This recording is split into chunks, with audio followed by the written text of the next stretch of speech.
y vamos a empezar a abordar o retomar esto que habíamos empezado el lunes pasado y que se vio interrumpido, que tiene que ver con el segundo autor que veremos en el espacio, ¿sí? Y sobre la perspectiva y la teoría que surge después de la propuesta teórica de Saussure, que tiene que ver con la lingüística de Cosseriu. A ver, alguien parece que ha escrito el mensaje. Bueno. En primer lugar, lo que habíamos comentado que aporta Cosseriu son los fundamentos de la lingüística integral, ¿sí? Como habíamos dicho, Saussure había planteado los fundamentos de la teoría estructural. La propuesta de Cosseriu se denomina a partir de los planteamientos teóricos de la lingüística como disciplina, lingüística integral, ¿sí? En la que se amplían los aportes que propone Saussure y también se lo critica de alguna manera. En definitiva, la propuesta de Saussure deberían enfocarse en la lengua como objeto de estudio, habíamos dicho, y lo que plantea Cosseriu es que es necesario que se pueda establecer una lingüística del habla. Esto lo habíamos comentado de alguna manera el lunes, que para poder entender los fundamentos teóricos y conceptuales de la lingüística es necesario entender el aspecto subjetivo del lenguaje, es decir, lo que aportan los hablantes en los actos de habla. Porque entendemos que la lingüística del habla le interesa no solo las posibilidades o la estructura misma de la lengua en particular, sino las peculiaridades de la utilización de esas estructuras, ese sistema, esa norma, que están puestas siempre a disposición del individuo en sus manifestaciones de la lengua. Recordemos que la lengua tiene que ver con esta estructura, ¿no? Con este sistema de normas, con este sistema de signos que permite combinaciones que son muy variadas, que en un punto pueden llegar a ser infinitas, porque para poder elaborar cualquier tipo de enunciado, cualquier tipo de discurso, nosotros podemos integrar e interrelacionar diferentes signos para expresar variados mensajes. Entonces el habla se corresponde con estas manifestaciones, ¿sí? Particulares, subjetivas de ese sistema y de esa norma. Y por lo tanto, Cosseriu, a diferencia de Saussure, va a establecer entonces como objeto de estudio al habla. ¿Esto ha quedado claro a partir de lo que habíamos conversado y lo que estamos hablando ahora? ¿Sí? ¿Se me escucha o no? Sí, profe, sí, sí. Bien, esta idea enfocada entonces en el habla, porque el interés entonces en las manifestaciones particulares del habla, ¿sí? También se puede,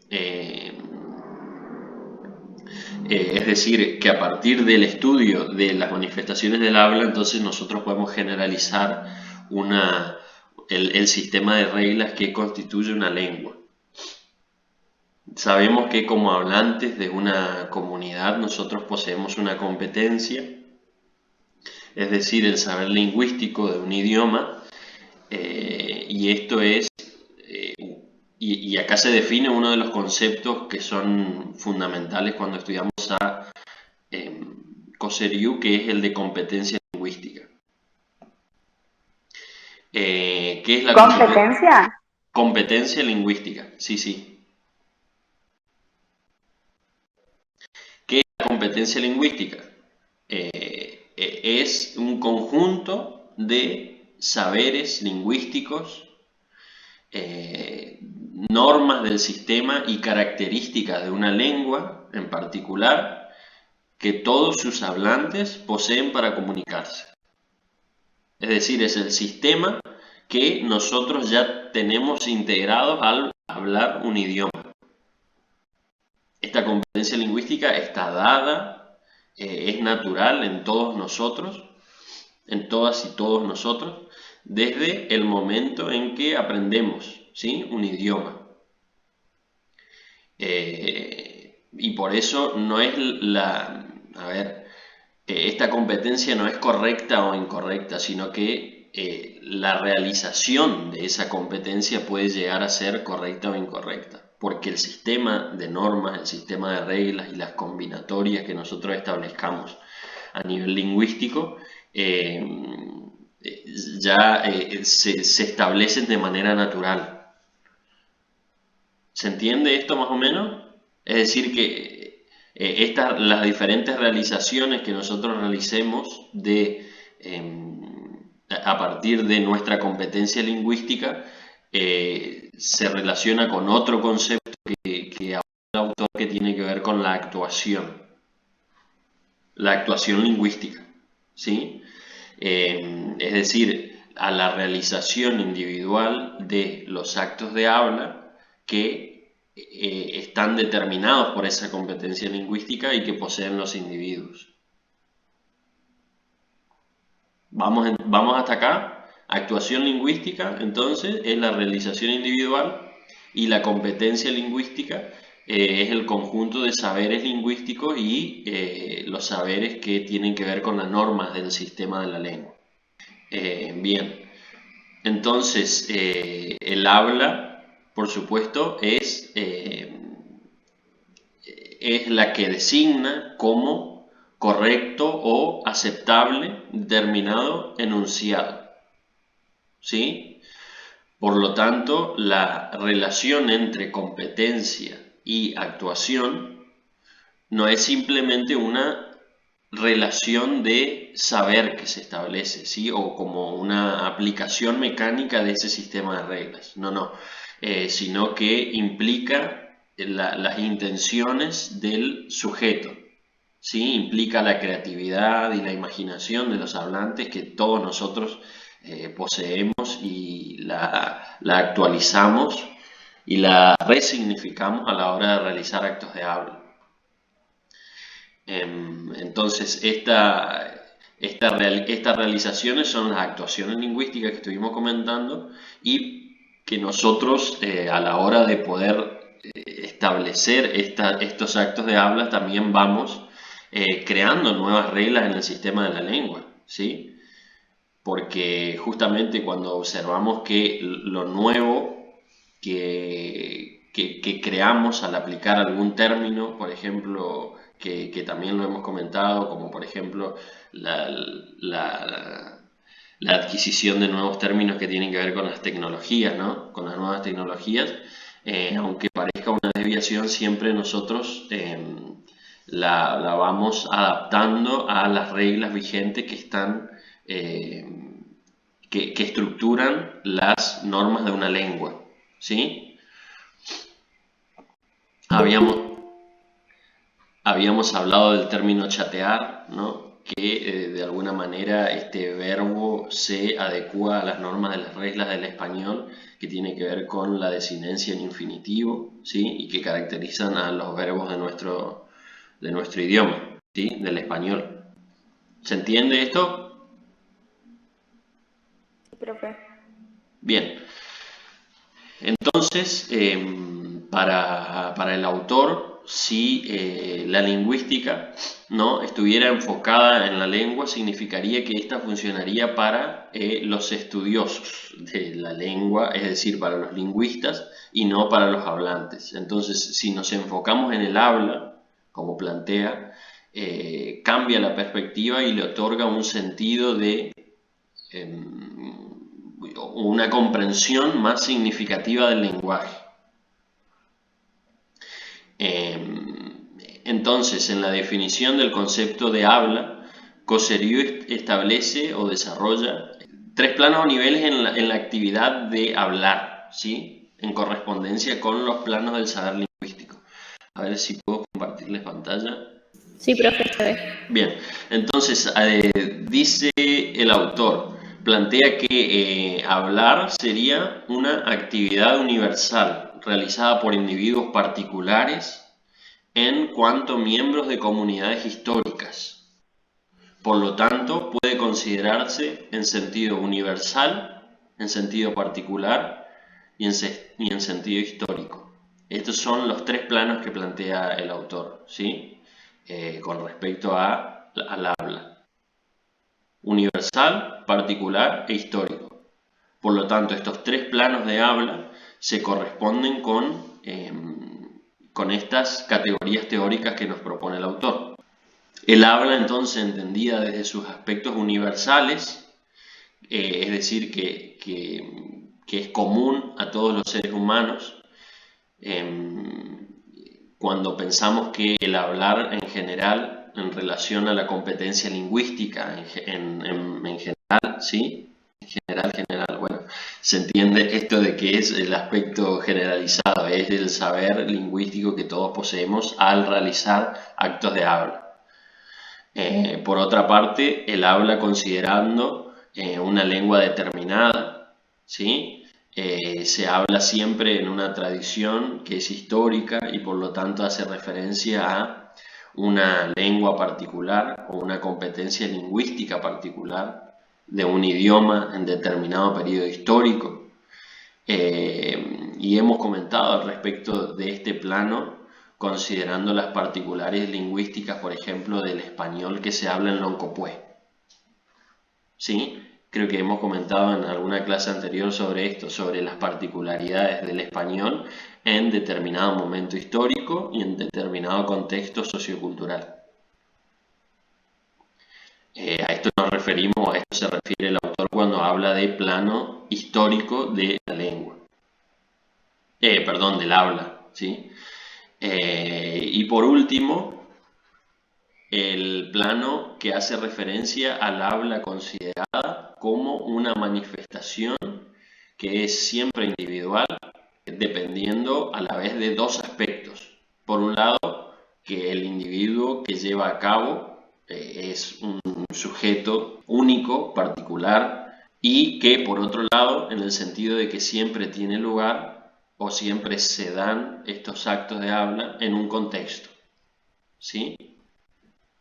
A esto nos referimos con el plano que tiene que ver con lo individual. Entonces, estos niveles de universal, histórico y particular son fundamentales para que nosotros podamos empezar a entender las relaciones que se establecen en la comprensión de la lingüística que nos propone el autor, ¿sí? Y además me interesa que pensemos en las semejanzas que se establecen con lo que nos propone Saussure, ¿sí? Con el concepto, pensemos o tratemos de relacionar estos planos de habla de universal, histórico y particular con lo que plantea Saussure de lenguaje, lengua y habla, ¿sí? ¿Qué sucede con lo que nos propone Saussure al respecto de esto? Cuando nosotros pensamos en el lenguaje como una facultad que es natural y que la poseen todos los seres humanos, ¿no? La lengua como un sistema que se caracteriza por un consenso que es siempre social, que se comparte por un grupo de seres humanos en un determinado contexto histórico, y el habla como las manifestaciones particulares de cada uno de los individuos de una sociedad, ¿sí? Es decir, que se pueden establecer relaciones y también se pueden establecer diferencias a partir de estos conceptos y de estas propuestas teóricas. Por otra parte, Cosseriu también señala una diferencia entre tres planos de contenidos en el acto de hablar, que son la designación, la significación y el sentido. ¿Sí? Otros tres grupos de conceptos. ¿Cómo dijo, profe? Tres planos de contenidos que tienen que ver con los actos de habla.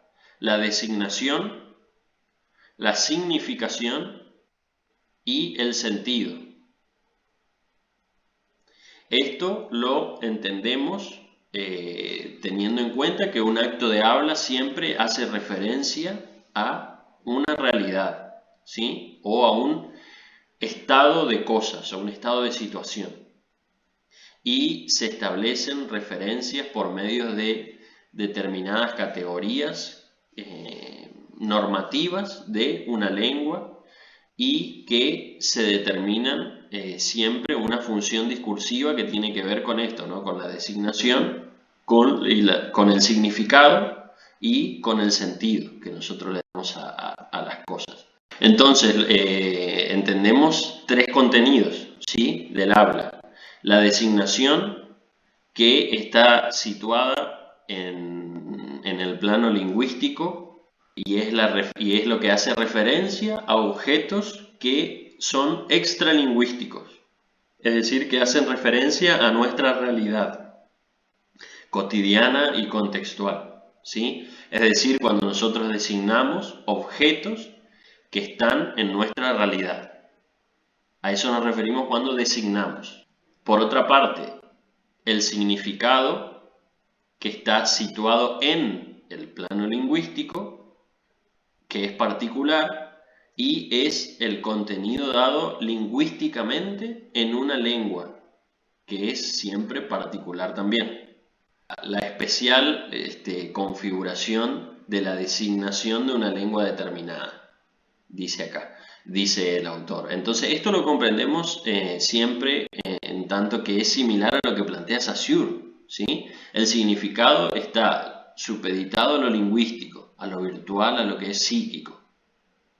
Es decir, que el significado de un objeto o de un signo está en el mismo signo, en el sentido de que por consenso nosotros damos en significar lo que comentamos también en varias clases, ¿no? Lo que damos en significar, por ejemplo, que un televisor con el significado de dispositivo eléctrico para observar o electrónico para observar contenido audiovisual, ¿no? Esto es el significado. Esto no hay mucha diferencia con lo que plantea Saussure, ¿sí? Las relaciones que se establecen en un signo entre significado y significante. El significado hace referencia a esto, lo que hace que determinado signo signifique tal cosa.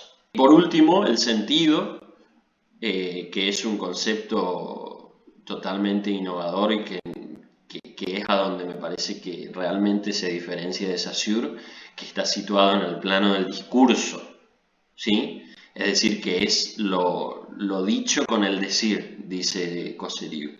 El especial contenido lingüístico que se expresa mediante la designación y el significado, pero que en un... ahí escribió Pablo, se quedó sin datos. Bueno, el contenido lingüístico que se expresa mediante la designación y el significado, habíamos dicho, pero que en un discurso individual va más allá de estos dos conceptos y que se corresponde con las actitudes, con las intenciones y con las suposiciones del hablante. Bueno, esto nosotros muchas veces... sí. ¿Y dónde se tiene como la interpretación del receptor? Ajá, muy buena pregunta. Yo puedo decir con un sentido algo, pero se puede interpretar de determinada manera. ¿Y dónde está ese? Perfecto, perfecto. Muy buena pregunta. Es que precisamente el sentido es el concepto a partir del cual nosotros incorporamos las intenciones y la reflexión que se dan a partir de los actos de habla, ¿sí? Por ejemplo, nosotros para poder otorgarle sentido a un texto, pensemos en este discurso, ¿sí? En este texto. No entiendo por qué no me llama.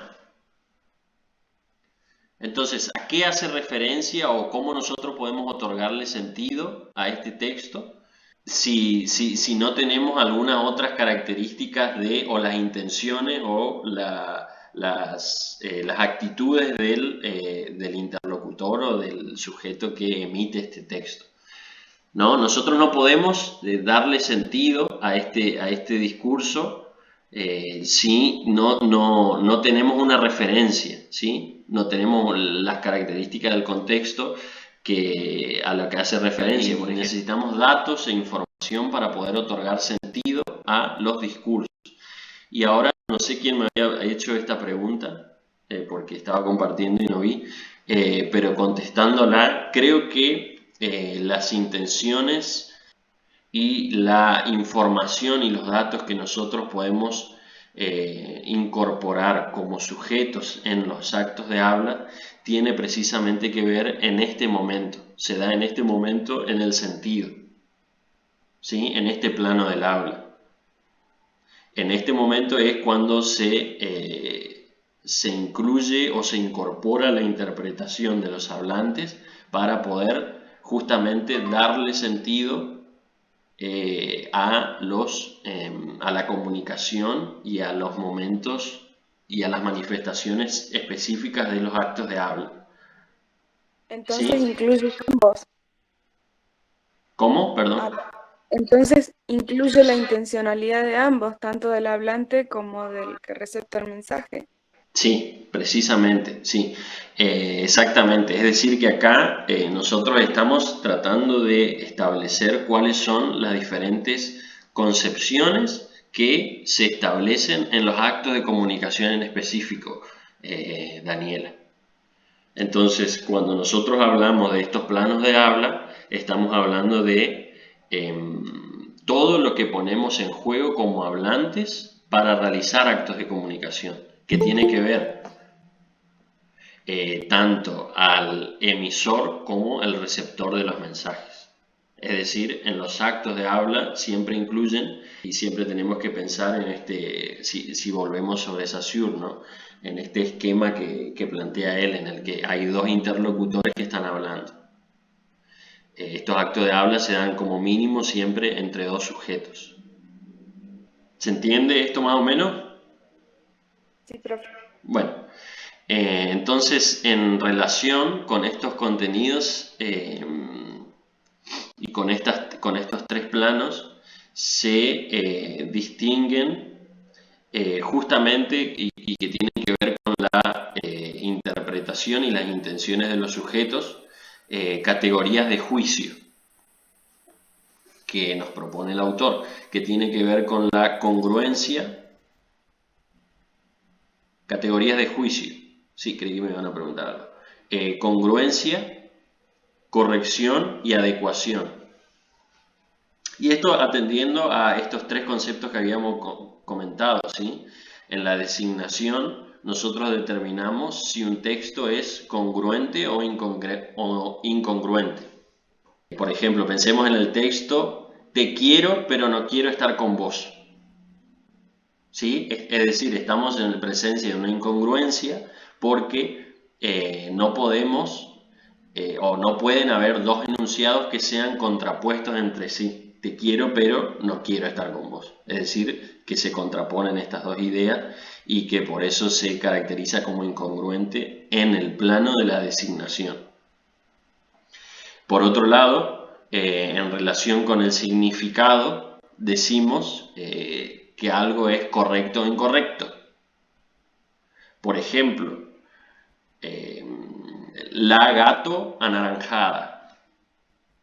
Esto está claro, ¿no? Porque las relaciones que se establecen entre las palabras en el nivel lingüístico son incorrectas, ¿sí? Y por último, esto que tiene que ver con la interpretación, en relación al sentido decimos que algo es adecuado o inadecuado. Y esto va a estar supeditado porque va a ser inadecuado cuando yo no puedo otorgarle sentido a un enunciado. Por ejemplo, estoy en el banco. ¿Sí? ¿Cómo podemos darle sentido a eso? Estoy en el banco. ¿Qué significa? O estoy sentado en el banco. O en un banco. O estoy en el banco, sí, a punto de cobrar claro, sí. ¿No? Entonces, ¿cómo podemos otorgarle sentido a esto? No puedo si no tengo más información sobre el contexto.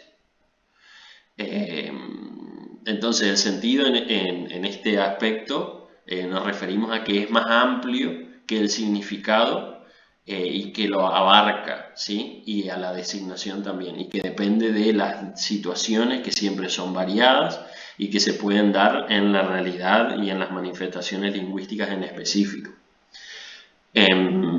Y bueno, sobre estos aspectos del significado, de la designación y el sentido es que me interesa que podamos pensar a partir de la clase que viene, que vamos a abordar más ejemplos, de la misma forma que proponemos en el trabajo práctico, ¿sí? En general, las relaciones que se van estableciendo entre estos tres planos, entre estas categorías que nos propone el autor, siempre están relacionadas con nuestras formas de elaborar textos, de elaborar discursos y en los actos de habla en específico, ¿sí? A ver, por ejemplo, les doy un ejemplo para que podamos ir pensando sobre esto. ¿Qué sucede si yo digo Daniela y Zaira fueron a la fiesta en el auto de ella? ¿Qué pasa con esta oración? Si podemos retomar Que a no, partir no se de... sabe de quién es el auto. Claro, bueno, pero a ver, a partir de las categorías que nos propone el autor, ¿en cuál de los tres planos, perdón, podríamos ubicarla a este enunciado? En el sentido, En el sentido. el contexto, En el plano del sentido. ¿Por qué? porque necesita un contexto para entender a quién hace referencia de ella. Que se necesita más información, sería para darle un sentido a la oración o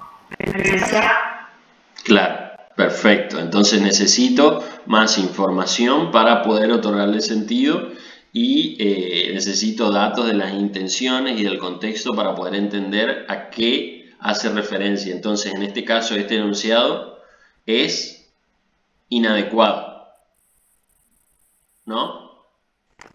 Ah, claro, ahí sí voy entendiendo. Bien, entonces, otra cosa distinta, a ver, sucede cuando sabemos que, por ejemplo, ¿no? Siguiendo con estos ejemplos, existe determinada normalidad de las cosas y que hay que presuponerla al hablar y que si nosotros la nombramos se considera como un enunciado redundante, ¿sí? Por ejemplo, a ver, para ser más claro. ¿Qué pasa si yo digo un niño con manos? O una mujer con dos ojos, ¿no? Aquí nosotros observamos que en el nivel lingüístico, o por lo menos en el español, ¿sí? No hace falta determinar estas características porque se presupone que las partes del cuerpo no requieren de una definición, ¿sí? O de una aclaración, a menos que se utilice para añadir más datos sobre esa información. Es decir, un niño con manos suaves, ¿sí? Eso sería en la designación, Exactamente. en la secuencia. Sí, en el plano de la designación. Sí, te escucho. Puede también decir como voy a salir para afuera, algo así. Exactamente. Sí, es el mismo ejemplo que tiene que ver con la designación, en el sentido de que hay datos que no hace falta aclararlos, ¿sí? Porque en el español son aspectos que se contraponen, ¿sí? Que son redundantes para poder brindar información que ya está dada en uno de los planos, en uno de los enunciados que constituyen ese discurso. Y bueno, conversar sobre estos contenidos y sobre estos conceptos teóricos sirve para que nosotros podamos ir reflexionando sobre los diferentes aspectos que se relacionan con nuestro quehacer y nuestras actuaciones en la lengua castellana, ¿sí? Entonces, siendo las 9, hasta acá llegamos con la clase de hoy. Y en la clase que viene seguimos conversando y ampliando sobre Coserío pero enfocándonos exclusivamente en ejemplos, ¿sí? Que bueno, me lo han pedido en clases anteriores y que bueno, sé que brinda un poco más de claridad al respecto de estos conceptos, así que vamos a seguir la clase que viene con ejemplos específicos, ¿sí?